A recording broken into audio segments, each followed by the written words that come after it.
Okay, week three, chapter three. This is a great chapter, and it's a very controversial topic right now, or maybe not controversial, but it's a topic that people continue to talk about, and that is really the topic of fuel for the fuel used to fuel an endurance performance event. All right, now we're really zeroing in on endurance performance, and that's what Noakes is doing here in this chapter. So we're not talking about sprinting events or events of really high intensity. We're talking more about a half marathon or marathon or an iron distance event. And this chapter is once again just packed with information. And it is really about the storage of or different types of fuel you have in your body, which I'm going to reduce to carbohydrates, fats, and proteins. The storage of those fuels. This is part of why we do body composition measurements. We can figure out how much fat we have and how much muscle we have. Uh, the fats, the use of fuel during an event, how that's related to a number of things, and how to even take in fuel during an event. And I even got a video on different types of fuel that people use during an event. And this is well, it's really important to let you know I am not a nutritionist. If I get stuck having to take a nutrition exam and I see a question, and I will almost always answer the nutrition question with dark green leafy vegetable. That's usually my go-to answer for nutrition. I'm not a nutritionist. I know a lot about the different types of fuels, but what I'm going to do is reduce the fuel discussion mostly around these broad categories: macronutrients, carbohydrates, fats, and proteins. To dive into the different types of carbohydrates, the different receptors used to absorb carbohydrate, there's a whole nother layer, many layers to understanding this aspect of endurance performance. And I encourage you to really pursue this line of interest if you are in enjoying the endurance performance, or if you enjoy the nutrition aspect that's covered in this chapter. Now, it's also important to know that Tim Noakes, since writing this book, has changed his perspective on the fuel choice that endurance athletes should use. And he changed his perspective mostly because he was trying to address a diabetic situation. And what he started to go down the path and is well known for is using fats as the fuel for endurance performance. And I'll tell you that this caught a lot of momentum for a period of time, uh, but now the momentum seems to be going more back towards the use of carbohydrates during endurance performance, so much like the information that's covered in this chapter. At one point, I was talking with Noakes about his book and talking with him about this change in perspective on type of fuel to use during endurance athletes or endurance performance. He said, just take this chapter and rip it out and throw it away. He does not believe that carbohydrates are and should be the primary source for endurance performance. And in one sense, it makes sense. Fat is an efficient way to store energy. The trick is to train the body to use fat as a fuel source during higher intensity efforts. And so you start hearing terms fat adapted, all right, or metabolically flexible type of phrasing. And this is a neat approach, because if you can tap into fat as the primary source for an endurance performance event, well, we're carrying around plenty of fat. All of us are. That would be sufficient for an iron distance event. And so you hear things like low carb, high fat. This is really what Noakes has been very well known for, really promoting as the primary diet, where you're eating very few carbohydrates, and then but really sustaining more on high fats, even in your regular diet.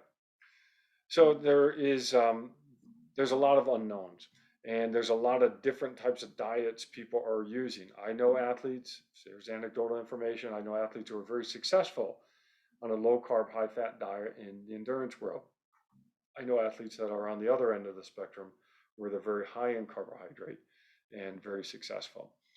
It's tough, but the limiting factor, most likely in terms of success or not, is the ability to transform energy from one fuel source or another to from the chemical state to the mechanical state as quickly as possible. And carbohydrates are transformed faster than fats. And the trick with using fats as a fuel source for an iron distance event is trying to figure out that intensity you're going to operate at and then training the system to use that fuel. And it's not easy, okay? But it's not to say that it doesn't happen, but it is something that needs to pay special attention to in your training and the way that you eat. There's a whole nother world of the microbiome and how you digest fuel and macronutrients. I'm not going to get into the microbiome because, frankly, we don't know enough about it yet to really have good advice for the endurance athlete. Other than the microbiome may be really critical to endurance performance. A couple other things in here. Yeah, the other part that this chapter really covers really well, and I really like, and this is very important, is understanding the interplay of glucose that's stored in the muscle or stored in the liver, and the importance of blood glucose and monitoring blood glucose during exercise. And what's happening now, current wearable technology is coming out where athletes are monitoring their blood glucose level because that is telling them how quickly or how the glucose is being transferred from the liver to the muscle, and it's happening through blood, and therefore you can measure that via blood glucose. So you don't want your blood glucose levels to be high, nor do you want them to be low. And so he actually covers that. Noakes covers that concept in this chapter. So it's actually a really good chapter for endurance athletes to still go through. But the part that it does not cover in depth is the use of fats as a fuel for endurance exercise. And that's a part that there has to be some other reading in that world. And I certainly encourage you to go down that path, especially if you're diabetic or if you know diabetic endurance athletes, that there may really be some benefit in that world. All right, so chapter 3, lots of lecture content and then some immersion content. Fuel options, just talk about different things that people eat along the way. We have a podcast on the gut.